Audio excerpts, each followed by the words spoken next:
Alhamdulillah wa syukrulillah. Setelah kemarin kita menjelaskan dan menceritakan bagaimana keadaan para sahabat Nabi Muhammad sallallahu alaihi wa ala alihi wasallam pada saat mereka ditimpa satu musibah, pada saat mereka dilanda satu bencana, apa yang pertama kali mereka lakukan? Bagaimana mereka menjadikan Rasulullah sebagai wasilah utama untuk menghindarkan bencana, agar Allah mengangkat bencana dengan wasilah baginda Rasulullah SAW.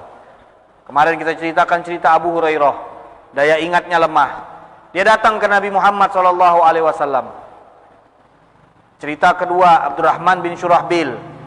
Diceritakan bahwa Abdurrahman bin Syurahbil ini datang kepada baginda Rasulullah dalam keadaan di tangannya ada penyakit.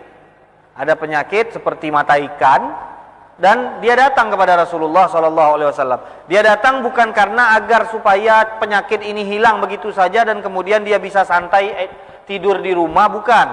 Tapi dia katakan, ya Rasulullah, aku ingin penyakit yang ada di telapak tanganku ini hilang, karena ini menghalangi aku dari jihad di jalan Allah Subhanahu Wa Taala. Aku susah memegang pedang ya Rasulullah gara-gara penyakit ini. Aku susah mengendalikan kuda gara-gara penyakit yang ada di tanganku ini. Sehingga Rasulullah memegang tangannya dan kemudian menekannya. Pada saat diangkat oleh baginda Rasulullah SAW tangannya, didapatkan Abdurrahman bin Syurahbil bahwa apa penyakit yang ada di tangannya tersebut sudah hilang dan seakan tidak ada.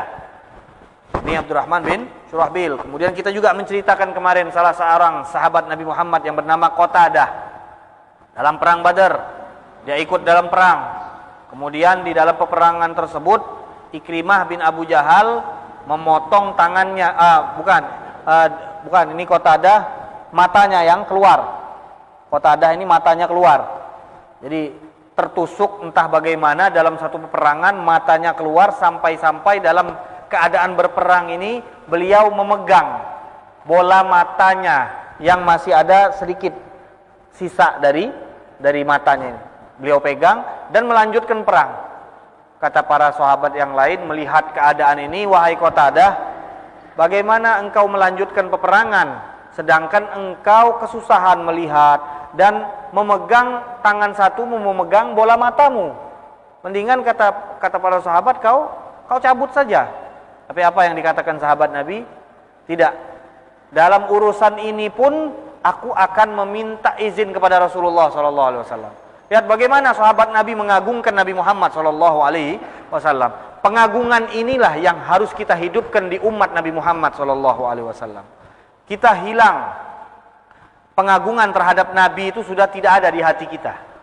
Ketika disebutkan nama Nabi Muhammad SAW, sedikit dari kita yang bersolawat. Ketika disebutkan nama Nabi Muhammad SAW, tidak ada rasa rindu di hati kita.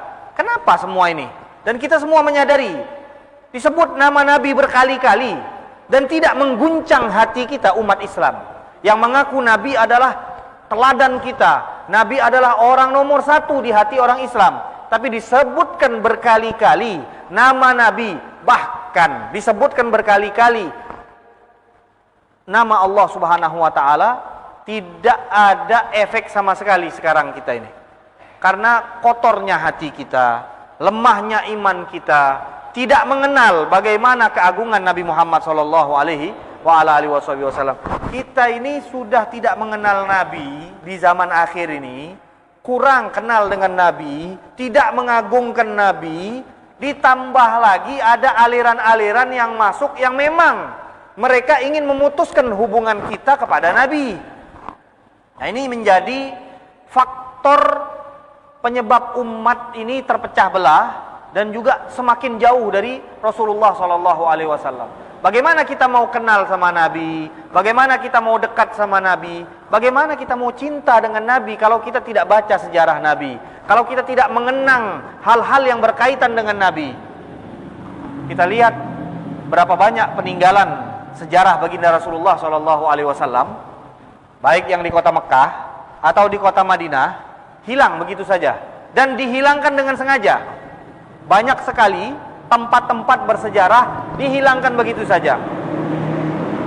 Ada sampai-sampai satu ulama mengatakan, kita ini agama Islam ini dipecahkan oleh satu aliran ini yang mengatakan peninggalan-peninggalan Nabi ini bisa membawa kepada kesyirikan. Dia bilang, kata ulama tadi bilang, orang Yahudi saja peninggalan nabi-nabi mereka jaga sampai sekarang. Ini orang Yahudi, mereka tahu ini peninggalan siapa, bukan sembarangan orang, nabi, orang yang soleh. Dengan melihat peninggalan-peninggalan ini akan mengingatkan kita kepada Allah Subhanahu wa taala, akan mendekatkan kita kepada Allah Subhanahu wa taala. Tapi mereka menganggapnya peninggalan dan jejak para rasul itu semuanya akan mengantarkan kita kepada kesyirikan. Mereka takutnya apa? Kalau kita lihat ada rumah Nabi, kita lihat ada masjid Nabi, kita melihat ada tempat yang pernah didiami oleh baginda Rasulullah SAW, mereka takut kita akan duduk di situ memegang dan mengusap-ngusap tempat yang pernah diusap oleh Nabi. Mereka takut ini. Kata mereka, ini suatu bentuk kesyirikan. Nah, ini hal yang luar biasa yang mereka sendiri sebenarnya membaca di dalam hadis-hadis. Atau mungkin mereka memang tidak membaca hadis-hadis bagaimana sahabat Rasulullah mengagungkan baginda Rasulullah Sallallahu Alaihi Wasallam. Jangankan mengusap, air ludah Nabi saja tidak sempat jatuh ke muka bumi. Air ludah Nabi tidak sempat jatuh ke muka bumi. Kemana jatuhnya? Rebutan tangan para sahabat Rasulullah Sallallahu Alaihi Wasallam. Lalu kemana air ludah Nabi ini? Mereka usapkan ke tubuh mereka dan ke wajah mereka. Jadi ini bukan cerita yang kita buat-buat. Ini tertera di dalam kitab Sahih Bukhari, hadis Bukhari. Jadi yang namanya mengambil berkah itu banyak dari kita yang tidak paham, ditambah lagi mendengar ustadz-ustadz yang ada di YouTube ini yang memecah belahkan umat, ingin menjauhkan kita dari Nabi, ingin menjadikan umat generasi sekarang ini tidak ada pengagungan terhadap Rasulullah Sallallahu Alaihi Wasallam. Kalau mereka membaca sejarah para sahabat Rasulullah Sallallahu Alaihi Wasallam, mereka akan mendapati sahabat Nabi adalah orang yang paling mengagungkan Rasulullah Sallallahu Alaihi Wasallam. Bahkan orang yang sedang kena musibah, matanya copot, seharusnya dia cari tabib. Dia datang kepada Rasulullah Sallallahu Alaihi Wasallam karena dia tahu Rasulullah merupakan wasilah terdekat untuk menyampaikan hajat-hajat mereka. Dan memang benar, pada saat mereka datang kepada Nabi, mereka berusaha menyampaikan hajat mereka kepada Nabi. Apa yang dilakukan oleh Nabi? Nabi tidak menolak mereka. Nabi tidak mengatakan yang kau lakukan sekarang ini adalah bentuk kesyirikan, yang kau lakukan sekarang ini adalah bid'ah. Karena kau tahu yang namanya minta tolong adalah kepada Allah, yang namanya berdoa kepada Allah. Kenapa kau datang kepadaku untuk meminta kembalikan matamu? Nabi tidak mengucapkan hal-hal tersebut. Nabi langsung meletakkan tangan mulianya ke mata orang tersebut dan mengembalikan matanya yang sudah keluar ke dalam. Setelah dikembalikan oleh Rasulullah, kata Qatadah, mataku yang dikembalikan tersebut lebih terang daripada mata yang satunya. Nah, ini kemuliaan yang tidak diketahui oleh banyak orang. Nah, ini cerita yang kemarin kita ceritakan juga, diantaranya ada Mu'adz bin Amr bin Jamuh. Mu'adz bin Amr bin Jamuh, kalau tadi Qatadah matanya copot, Mu'adz bin Amr bin Jamuh tangannya putus, masih tersisa kulitnya saja. Sehingga pada saat perang ini tangannya sudah teruntai-untai. Dan pada saat dia perang dia merasa terganggu, akhirnya dia ubah posisi tangan tersebut ke belakang. Dan dia melanjutkan perang. Sampai akhirnya dia memutuskan untuk memutuskan tangannya ini karena mengganggu dia pada saat perang. Dia tarik dengan kakinya dan dia lepaskan tangannya tadi. Dan dia melanjutkan perangnya. Ini Mu'adz bin Amr bin Jamuh dipukul oleh Ikrimah bin Abi Jahal yang pada saat itu belum masuk Islam. Setelah selesai perang, ini tangan. Kerjaan siapa kalau kita mau berobat? Mau menyambung tangan? Kerjaan dokter. Apa yang dilakukan oleh sahabat Nabi? Dia bawa tangannya kepada Rasulullah Sallallahu Alaihi Wasallam. Dia katakan, ya Rasulullah, ini tanganku putus pada saat perang tadi. Rasulullah tidak mengatakan, oh ini syirik, karena kau datang kepadaku, kau menjadikan aku seperti Tuhan. Nabi tidak mengatakan hal demikian. Apa yang dilakukan Nabi? Nabi ludahi bagian yang ada di atasnya, dan kemudian Rasulullah menempelkan ke tubuhnya, dan tangan tersebut kembali seperti semula. Allahumma salli ala Sayyidina Muhammad. Nah, ini cerita-cerita banyak dari kita belum pernah mendengarnya. Banyak dari kita tidak tahu akan hakikat cerita-cerita seperti ini yang terjadi di zaman baginda Rasulullah SAW. Sehingga kalau kita lihat ada orang mengagungkan Nabi, kita bilang, wah, terlalu berlebih-lebihan di dalam mengagungkan Nabi. Tidak ada yang namanya berlebih-lebihan di dalam mengagungkan Nabi Muhammad SAW. Tidak ada yang namanya berlebih-lebihan di dalam memuliakan baginda Rasulullah SAW. Bayangkan, kata ulama, memuji Nabi itu pun tidak ada yang namanya berlebih-lebihan. Memuji Nabi setinggi apapun, kata ulama, kau tidak melebihkan. Karena pujianmu tadi sebenarnya belum sampai kepada hakikat baginda Rasulullah SAW. Seorang ulama mengatakan, Arakulla madhin fin nabiyyi muqassira, walau jawaza fit thana'i wa aksara, idallahu athna alaihi fi azizi kitabihi, fama miqdaru ma yablughul wara. Seorang ulama mengatakan, aku melihat semua pujian yang ditujukan kepada baginda Rasulullah SAW itu masih teledor, masih kurang. Pujian apa saja dari zaman Nabi sampai sekarang, ada pujian-pujian yang ditujukan untuk Rasulullah, itu pujian masih kurang, dia bilang. Belum mencapai hakikat baginda Rasulullah SAW. Lalu dia mulai melakukan satu perbandingan. Kenapa dia bilang, saya bilang kurang? Allah Subhanahu wa taala yang menciptakan Nabi Muhammad SAW. Jika Allah yang menciptakan memuji Nabi Muhammad SAW, Allah yang menciptakan memuji.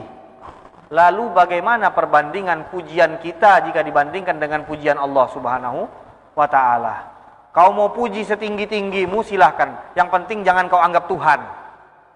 Kata Imam Busiri, kau mau puji, silahkan.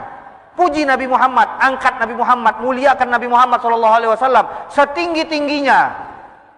Maka ketahuilah, engkau masih belum mencapai hakikat baginda Rasulullah SAW. Dan itu masih kurang. Karena Allah Subhanahu wa taala sang pencipta telah memuji baginda Rasulullah SAW. Nah, jadi ini kita ingin menjadikan umat Nabi Muhammad SAW itu kenal kepada keagungan dan kemuliaan Rasulullah SAW. Mengapa kita menjadikan Nabi itu sebagai wasilah? Karena keagungan Nabi, karena kemuliaan Nabi, karena kedekatan Nabi kepada Allah Subhanahu wa taala. Makanya kita jadikan wasilah. Kata ulama, logikanya seperti ini. Kalau kita tahu ada ajudan bupati atau ada ajudan presiden, kita orang yang tidak kenal presiden atau tidak kenal sama presiden, tidak dekat dengan presiden, melewati wasilah untuk menyampaikan hajat kita kepada presiden atau kepada bupati atau gubernur. Karena kita nggak kenal sama si gubernur ini, nggak dekat, nah kita lewat wasilah, lewat ajudannya. Lah, orang yang dekat dengan bupati ini biasanya omongannya lebih didengarkan daripada orang yang tidak dikenal. Jadi logikanya seperti itu. Orang yang berdoa dengan wasilah. Nah, jadi ketika kita menjadikan wasilah, harus mencari orang yang dekat dengan siapa yang kita minta tersebut. Nah, begitu pula ketika kita minta kepada Allah, tentu saja kita akan mencari wasilah yang dia merupakan orang yang dekat kepada Allah Subhanahu wa taala. Nah, ini yang dikatakan oleh para ulama. Jadi sebenarnya masalahnya hanya cara berdoa. Tawassul, istighosah, segala macam itu semuanya hanya cara berdoa. Ada cara berdoa langsung, kita minta Rabbana atina fid dunya hasanah. Ada cara berdoa dengan menjadikan hamba-hamba Allah yang dicintai oleh Allah sebagai wasilah agar hajat-hajat kita dikabulkan oleh Allah Subhanahu wa taala, dan itu semua dibenarkan oleh syariat Islam dengan dalil-dalil yang sudah kita bacakan. Jadi itu kemarin pembahasan tentang tentang tawassul. Nah, sekarang ini pembahasan tentang minta tolong kepada makhluk dalam hal-hal yang di luar jangkauan makhluk. Nah, seperti tadi, mengembalikan mata ke tempat semula, menyambung tangan, menguatkan daya ingat. Itu kan kalau kita pikir manusia nggak bisa. Tapi sahabat mencari baginda Rasulullah SAW, minta kepada Nabi Muhammad SAW. Dan Nabi tidak mengatakan itu syirik, tidak mengatakan itu bid'ah, malah Nabi mengiyakan permintaan mereka. Dan permintaan mereka dipenuhi oleh Allah karena berkah Nabi Muhammad SAW.